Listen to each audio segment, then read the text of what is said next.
Hello friends, Stephen Talbot here, of course, and today is Monday, January 15th, 2018, and it is my pleasure, my absolute pleasure to be recording this video for all of you guys to see. Thank you, as always, for, keeping tabs on me and seeing what's going on in my life. If you're not subscribed to my channel, I'm going to ask this in the beginning. Please take a second to subscribe. I would greatly appreciate it. And of course, if you like my videos, after you finish this one, or if you get partway through and you think, oh, I got something from that. That was cool. That was funny. Whatever. Give me a thumbs up. I would greatly appreciate it. And as always, if you have any questions or comments, let me know in the comments below. All right. Now that that's out of the way, if you follow me, you probably, or you may not have watched it. If you did not watch my video yesterday, I really strongly encourage you to go back and watch it. I was really putting myself out there. Would love to know your thoughts. So today, what I really want to talk about today is authenticity and, being truthful with yourself and standing in your own light. Honestly, I didn't think of this yesterday. I didn't do it for this purpose. But after sleeping on it and after talking to friends about the way I felt doing this and how I feel about it today. Hold on, I'm sorry. I gotta get me some chapstick.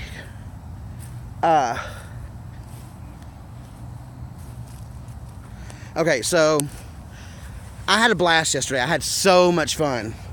And, I realized in my video yesterday that I sort of worded something in a particular way, and I did it on purpose. And I said, my friend Keeney has been after me to do drag for a really long time, and so I finally did it.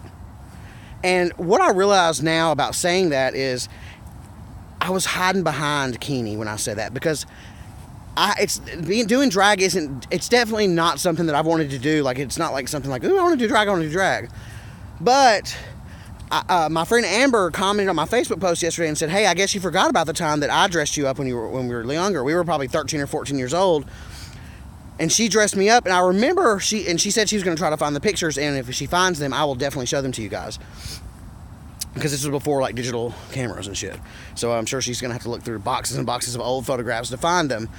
But I remember back in the day, for a couple of years at least after this happened, I told her if she ever showed these pictures to anybody, I would be so upset with her. And I realize now that why did I say that? Why did I feel that way? And it happens to be the same reason that at first, when I first did dressed up in drag yesterday, it's the same reason that I did not want at first to share any of this on Facebook, nor did I want to share it on any social media channels or YouTube or anywhere else.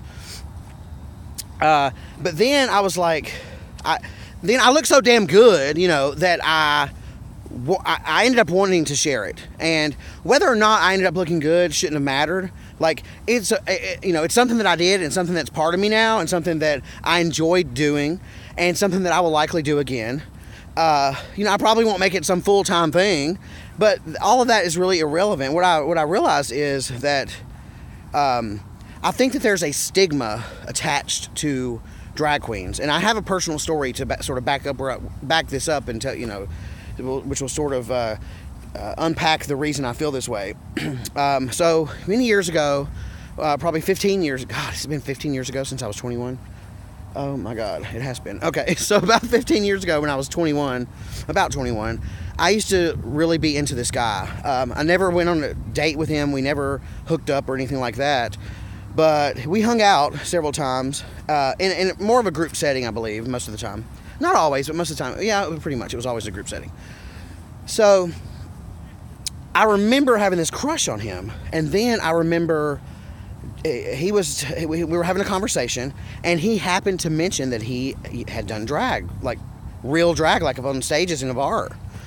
And when he said this, that was not the point of his story. He was just sort of setting the stage for whatever he was talking about, which I honestly can't remember what that is at this point. But he mentioned the fact that he had done it. And I remember whenever he said that, I was like, whoa, wait a minute. Then he pulled out a photo album of himself in drag. And gosh, looking back, I think, how courageous of him. Because that's the same reason it takes courage to do that. I think it takes courage to come out that way. or not to come out that way. Like, I'm not coming out as a drag queen. Don't get me wrong. I'm just saying, just to like be someone that you're usually not, and it takes courage, I would have to say. Anyway, my point is this: whenever this happened, it was a complete turnoff for me. And looking back on it now, I feel like, damn, how close-minded was I? Like, God, look how beautiful this sunset is back here. I don't know if it's... Oh, it doesn't show up on camera. Damn, isn't that crazy? It does not even show up. You can't even see the pink. It's gorgeous. Gorgeous. So pretty. Anyway, looking back, I think, how fucking close-minded of me for judging him like that. But at the same time, I also look back and think, well, you can't really help what you're attracted to, right? But I think it was my own insecurity and my own issues that made me feel that it was a turnoff. It was my own close-mindedness that made me unattracted to him in that very moment.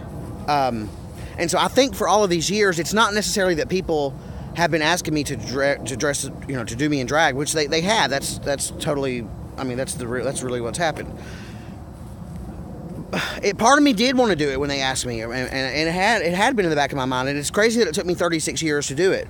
But I think more than the laughs and the giggles and the fun and the laughter and stuff, I think the bigger lesson for me, and I hope that this transcends, and I hope that this comes across to you, and I hope that you can carry this forward like I plan to do in my own lives, or in my own life.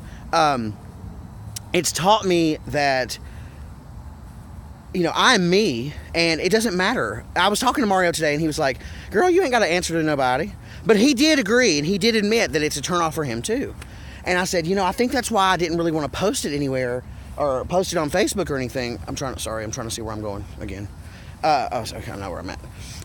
He said, he agreed with me that it was a turnoff and all that stuff. But then once I got to thinking about it, I thought, if people are so insecure in their own sexuality and they're closed-minded, then that's something that I can't help. And, that's not somebody that I want to be around anyway. So it's interesting because I was very fearful to do that, to dress up. I was like very antsy about it. But, we're never going to grow as people if we don't come outside of our comfort zone. So that's the second lesson in all this. The first one is be your authentic self. Don't care what other people think. This is a huge... I was very liberated to do this. It was very liberating to post those pictures and to do that video. I feel liberated. As crazy as that sounds, I almost feel like something has been lifted off of my shoulders. It's like more than I've ever felt in my entire life. Right now, in this moment, in this stage of my life, I feel like 100% myself. And I feel like I'm completely aligned in my own body, in my own spirit, in my own, I don't know, all this stuff, chakras or something, I don't know, whatever it is. I feel like different parts of my life or different areas of my life, have always been like, kind of beside each other. I don't know if this sounds crazy or not, and I hope you can relate. I just feel like that everything is sort of come into center and being grounded. I remember back in the day, my mom saying that something about me being grounded, and I never really understood what that meant, but I do now. I do now more than ever, and I just feel like, I don't know, I have this vision in my head of like, a bunch of pictures of me, the same picture, but they're all sort of different colors, and there's like this long spectrum. I sort of feel like everything's sort of coming together. My whole life is coming together, and I feel like there's something to be said about that, and the more centered that we are as people, I think the happier we are and the more successful that we are. And I don't know, I got chills talking about this right now. I don't know, I feel that way, and I almost want to cry talking about it. Anyway, I'm going to go ahead and end this video. I've been going for like 9 minutes. I've been trying to keep my videos shorter. I hope that you guys will go back and watch my video yesterday. It was all in good fun, but I try to find lessons in everything, and I definitely found a life lesson in that experience. And so I hope that if I can share any of that experience with you, then the more the merrier. So as I said before, I won't bore you with all the stuff. Just like, subscribe, and until next time, enjoy yourself.